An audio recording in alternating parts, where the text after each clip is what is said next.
Bimo tolong ceritakan pengalaman saat dulu Bimo memimpikan rumah vibrasinya seperti apa.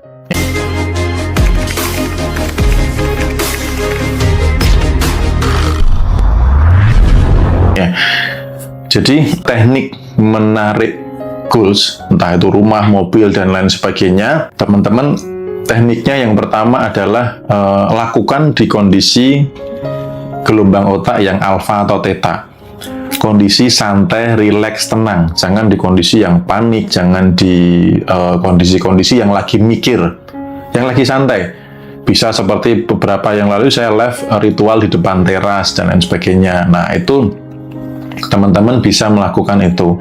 Kondisinya diciptakan dulu, ya, kondisinya. Lalu, sebelum afirmasi, bereskan dulu suasana hati.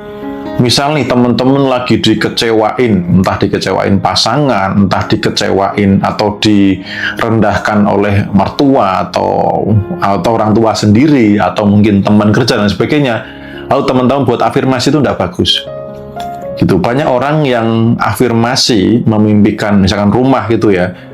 Itu sebelum afirmasi suasana hatinya nggak dijaga dulu gitu. Masih di kondisi yang sakit, dendam, marah gitu. Lalu afirmasi biar segera dapat, ini energinya rendah untuk narik. Ya. Jadi suasana pastikan dijaga, kondisi rileks, tenang, enjoy, damai, happy. Pastikan itu. Kalau kondisi hati belum baik, jangan afirmasi dulu. Buat diri Anda happy dulu, minimal tenang. Nah, setelah itu, saya biasanya itu ketika sebelum tidur. Kenapa? Karena sebelum tidur itu ada perjalanan gelombang otak dari beta, alfa, theta, delta. Nah, gelombang sugestif, gelombang afirmasi yang bagus, gelombang pikiran bawah sadar itu ada di alfa dan theta. Makanya ketika ngantuk-ngantuk, mau tidur, apa yang Anda pikirkan itu cenderung terjadi. Hati-hati memikirkan sesuatu hal yang berkelanjutan pada saat mau tidur. Itu artinya hal-hal negatif yang Anda pikirkan juga berpengaruh. Contoh misalkan mikir cicilan, mikir utang, besok makan apa lagi dan lain sebagainya. Ketika mau tidur mikirin itu, siap-siap seseorang ini akan menarik kekurangan. Karena vibrasi pada saat mau tidur bukan kelimpahan. Jadi saya melakukannya berikutnya setelah menjaga suasana hati, saya melakukannya sebelum tidur. Nah, apa yang dibayangkan? Yang dibayangkan saya melibatkan 5 panca indera. Kalau saya lebih peka visual ya teman-teman ya. Visual saya lebih kuat, lebih peka. Nah, teman-teman tergantung dirinya ya. Cocoknya apa? Kalau Anda scripting ya sebelum tidur nulislah. Ada yang nulis sampai berapa kali itu nggak ada rumus yang pasti. Kalau ada rumus yang pasti, misal 77 kali pasti berhasil, ya orang nggak perlu belajar apa-apa, cukup nulis 77 kali. Tapi yang terpenting adalah saat nulis vibrasinya seperti apa. Kalau teman-teman cocoknya pola kecenderungan berhasilnya pakai dream board, ya sudah lihat papan impian Anda. Sebelum tidur, rasakan Anda sudah di sana. Nah, kalau saya kuatnya di visualisasi. Jadi saya membayangkan dengan melibatkan 5 panca indera. Ya, 5 panca indera. Apa saja itu? Yang pertama adalah indera penglihatan dulu. Pada saat Anda melakukan afirmasi, misal rumah gitu ya. Rumah seperti apa yang Anda lihat? Yang Anda lihat seperti apa? Itu rumahnya. Bentuknya, warnanya, ngadepnya kemana, itu apa yang Anda lihat, apa saja di situ. Gitu. Kalau saya waktu itu, saya melihatnya itu dari yang jelas sekali, yang gampang saya bayangkan sebelum tidur adalah, saya itu dari lantai 2, dari balkon, melihat anak saya pada main di bawah. Jadi saya membayangkan rumahnya lantai 2. Itu. Pada saat saya membayangkan, teman-teman, itu kondisi saya punya cicilan 10 juta per bulan, dan saya tidak punya pekerjaan. Saya tidak punya pekerjaan, saya sudah belajar ke sana kemari pengembangan diri, sudah tahu rumusnya, maka tinggal memutuskan. Akhirnya saya paksa sebelum tidur membayangkan itu. Dari indera penglihatan. Kedua, dari indera pendengaran, apa saja yang didengar. Gitu. Misalnya, contoh suara anak saya lagi main di bawah. Jadi saat membayangkan itu seolah-olah sudah mendengarkan itu, seolah-olah. Lalu yang ketiga adalah apa? Indera peraba. Apa yang Anda raba? Misalkan pas naik tangga, pegangannya Anda raba. Terus temboknya atau apa Anda raba. Seolah-olah Anda sudah meraba itu. Contoh indera berikutnya apa? Indera penciuman. Nah, pada saat di situ apa yang Anda cium? Contoh aroma cat barunya, ya.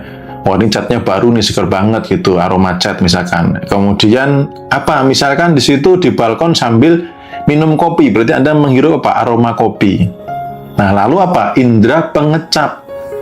Nah, karena minum kopi berarti Anda seolah-olah benar-benar sudah merasakan kopinya itu ada di lidah. Jangan ingat hutang ya Om. Enggak. Lo ngapain ingat-ingat hutang? Kita sedang visualisasi kelimpahan. Hutang adalah kekurangan.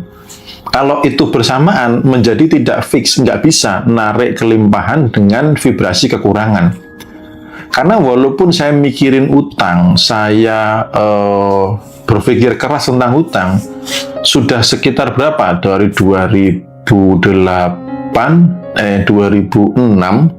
sampai 2020 itu berapa? 14 tahun nggak lunas-lunas. Saya mikirin utang, bagaimana berhemat, nggak lunas-lunas. Masuk pakai cara yang sama. Gitu. Ya, jadi saya membayangkan seolah-olah berada di sana. Gitu. Itu yang saya lakukan pada saat menarik uang. Saat menarik mobil juga sama. Gitu. Pada saat saya naik motor panas-panasan, saya memerem, saya membayangkan seolah-olah saya sudah naik mobil yang ber-AC, yang bagus, terus saya membayangkan anak-anak di belakang gitu, istri di sebelah, lalu mereka nyanyi-nyanyi bareng dan lain sebagainya gitu. Kita jalan-jalan bareng gitu, dan itu yang terjadi sekarang. Realnya terjadinya seperti itu. Makanya hati-hati sebelum tidur, apa yang Anda pikirkan yang sering diulang-ulang.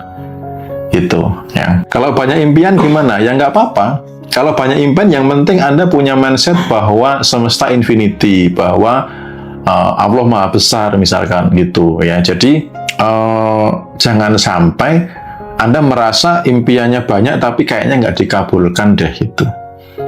Kayaknya kalau banyak nggak bisa. Nah, kalau Anda sendiri ragu berarti kan nggak ada keyakinan, berarti nariknya nggak kuat gitu. Setiap harikah? Betul, ya setiap hari. Jadi saya membayangkan sebelum tidur seingat ya, kalau ingat ya, kadang kan tidur tuh nggak selalu ingat, kadang niatnya nggak tidur tapi kebablasan tidur, tapi kalau ingat saya niatkan ya, saya niatkan. Lalu yang perlu dijaga adalah vibrasi sepanjang hari. Nah, vibrasi sepanjang hari, soalnya apa? Vibrasi ini ngaruh. Contoh nih, Anda afirmasi, Anda visualisasi terkait dengan kelimpahan, terkait dengan kekayaan gitu. Nah, tapi Anda sepanjang hari masih ngeluh, masih khawatir, masih cemas, masih panik. Nah, rumusnya di sini yang paling penting. Anda yang sudah praktisi loa dan lain sebagainya, pada saat Anda menarik kelimpahan, tidak bisa menggunakan energi kekurangan. Makanya teman-teman kalau kesulitan membereskan energi kekurangan, besok join meditasi deh, gitu ya. Teman-teman join meditasi supaya teman-teman bisa memancarkan vibrasi-vibrasi kelimpahan, vibrasi yang dicintai uang. Ibarat kata gini, supaya teman-teman mudah memahami, seperti kayak gelombang radio. Misal kekayaan tuh gelombangnya misalkan 100,5 gitu ya, 100,5. Nah, Anda menariknya itu dengan 100,4 saja, itu sudah kresek-kresek loh, nggak nyambung loh. Apalagi misalkan 80 gitu, 80,5 untuk pengen mendengarkan yang 100,5, nggak bisa, nggak connect. Nah, Anda yang mau narik kelimpahan, ya, pastikan Anda yang menarik kelimpahan, pastikan vibrasi sepanjang hari berada di kelimpahan. Nah, momen-momen krusial di sepanjang hari biasanya ketika sudah mikirin uang, melihat nota pada saat uang keluar ya, memikirkan pengeluaran gitu. Nah, itu momen-momen krusial yang kadang membawa seseorang jatuh lagi ke vibrasi kekurangan. Gitu. Jadi, ketika teman-teman afirmasinya bagus ya, visualisasi, scriptingnya bagus, didukung vibrasi sepanjang hari berada di frekuensi kelimpahan, itu lebih mudah tercapai gitu. Jadi nggak cuma tekniknya visualisasi tok pada saat itu, enggak, atau pada saat scripting saja, nggak bisa. Sepanjang hari Anda berada di vibrasi apa, Itu yang juga sangat menentukan gitu. Kalau yakin nggak sama gimana Om? Kadang yakin, kadang ragu. Cek penyebabnya apa. Kalau saya, yang membuat saya tidak yakin adalah saya kurang dekat kepadanya. Ketika seseorang sudah dekat kepadanya, siapa sih yang ngasih rezeki? Sumber rezeki itu dari mana gitu loh. Kalau Anda merasa itu adalah dari diri Anda, maka wajar Anda ragu. Karena diri ini kadang nggak konsisten. Apalagi ngukur dirinya dengan logika ya. Kan saya cuma ibu rumah tangga, penghasilan saya sekian, mana mungkin, dan lain sebagainya. Maka keraguan itu akan sering muncul. Atau circle Anda nggak tepat. Udahlah, nggak usah mimpi tinggi-tinggi, nanti kalau jatuh sakit, bla bla bla gitu. Keyakinan penuh itu ketika Anda mulai menyadari siapa pemberi sang sumber rezeki. Gitu. Siapa pemberi sang sumber rezeki.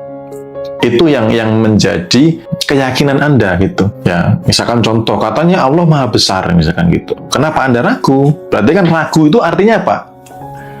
Anda tidak percaya kepada sang pemberi, bahwa dia bisa ngasih. Gitu. Bahkan di bahasa yang tidak enak, Anda sedang menghina Tuhan gitu. Seolah-olah Tuhan tidak mampu mewujudkan itu. Keraguan itu dasarnya karena itu. Anda merasa bahwa untuk mendapatkan itu harus dengan kerja keras, sementara Anda melihat diri Anda penuh dengan keterbatasan. Ya, padahal doa pada saat rezeki itu gimana? Ketika rezeki di atas, turunkanlah. Kalau di bawah, munculkanlah. Ya kan, kalau jauh, dekatkanlah. Benar nggak? Artinya kan Anda diam. Adakah ketetapannya yang memerintahkan kejarlah uang sampai ujung dunia? Nggak ada. Itu nggak ada yang perintah seperti itu, nggak ada di agama apapun, nggak ada. Carilah rezeki dengan susah payah, itu nggak ada.